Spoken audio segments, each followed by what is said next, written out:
আপনার বাংলায় যদি আমি শব্দটা বলি তাহলে এটা অর্থনীতিতে স্বচ্ছতা আনার ক্ষেত্রে একটি অনুশীলন। এটা স্বচ্ছতার অনুশীলন। এই স্বচ্ছতার অনুশীলনের ভিতর দিয়ে এই বর্তমান সরকার উপলব্ধি করবে তারা কি ধরনের উত্তরাধিকার নিয়ে অর্থনীতি পরিচালনার দায়িত্ব পেয়েছেন। সেহেতু এই অর্থনীতি পরিচালনার ক্ষেত্রে ওনাদের এই মুহূর্তের চ্যালেঞ্জগুলোকে চিহ্নিত করা, প্রতিবন্ধকতাগুলোকে অনুধাবন করা এবং পরবর্তী পদক্ষেপগুলোকে ওনারা যদি রূপায়ণ করতে চান তাহলে প্রথমে বোঝা দরকার কোন ভিত্তিভূমির উপরে ওনারা দাঁড়িয়ে আছে। আমাদের মূল কাজটা হলো এই ভিত্তিভূমিটাকে নিরূপণ করা, মূল্যায়ন করা এবং তথ্য উপাত্ত দিয়ে এটাকে উপস্থিত করা, আমাদের এইটিই কাজ।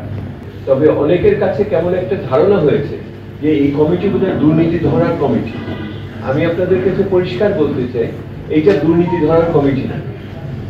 এইটা হলো দুর্নীতি কেন হয়েছে এবং দুর্নীতির মাত্রাটা কি সেটা বলবে, কিন্তু কে দুর্নীতি করেছে, কি কেন করেছে এইটা বলার আমাদের দায়িত্ব না। এটা করার জন্য সরকারের নিজস্ব প্রতিষ্ঠান আছে সেটা করার জন্য।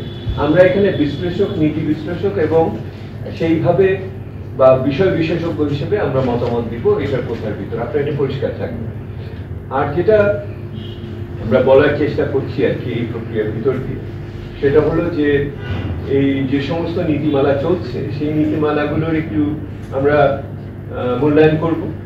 যে কারণ অগ্রগতি পূর্ববর্তী সরকারও বিভিন্ন নীতিমালা এবং কিছু নিয়মাবলী তৈরি করেছে, সেগুলির প্রাসঙ্গিকতা এবং এটার আগামী দিনে নতুন নীতিমালা করার ক্ষেত্রে তাদের ক্ষেত্রে কি হবে, অথবা পুরনো অবস্থা যাতে পুনরাবৃত্তি না হয় তার জন্য রক্ষা কবচ কি হবে, এইগুলি আলোচনার ভিতরে থাকে। আর যেটা আলোচনার ভিতরে থাকবে এটার ভিতরে দিয়ে নবম পঞ্চবার্ষিক পরিকল্পনার অবয়ব কি হবে, তার ভিত্তিটা কি হবে সেটা সম্বন্ধে একটা ইঙ্গিত থাকবে যে বৈশ্বিক উন্নয়ন কর্মসূচি বাস্তবায়নকে ত্বরান্বিত কার্যকর করার ক্ষেত্রে আরো অন্তর্ভুক্তিমূলক করার ক্ষেত্রে কি কি পদক্ষেপ নেওয়া যায় সেটার ব্যাপারেও একটা ইঙ্গিত থাকবে। একই রকম ভাবে এলডিসি স্বল্পোন্নত দেশের তালিকা থেকে বের হওয়ার ক্ষেত্রে বাংলাদেশের টেকসই বা মসৃণ উত্তরণের সুযোগ সম্বন্ধেও দুই একটি কথা হয়তো থাকবে। তবে আপনাদের আগেই আমরা বলছি যে আমরা কোনো সংস্কার কর্মসূচি নিয়ে বেরোচ্ছি না। এই সংস্কার কর্মসূচি সরকারের ভিতরে আলোচনা হচ্ছে, আগামীতে হবে। ওই সংস্কার কর্মসূচিকে কিছুটা নির্দেশনা দেওয়া, কিছুটা পথ প্রদর্শন করার জন্য, তার বিভিন্ন তুলনামূলক গুরুত্বকে বোঝার জন্য এই কমিটি কাজ করবে।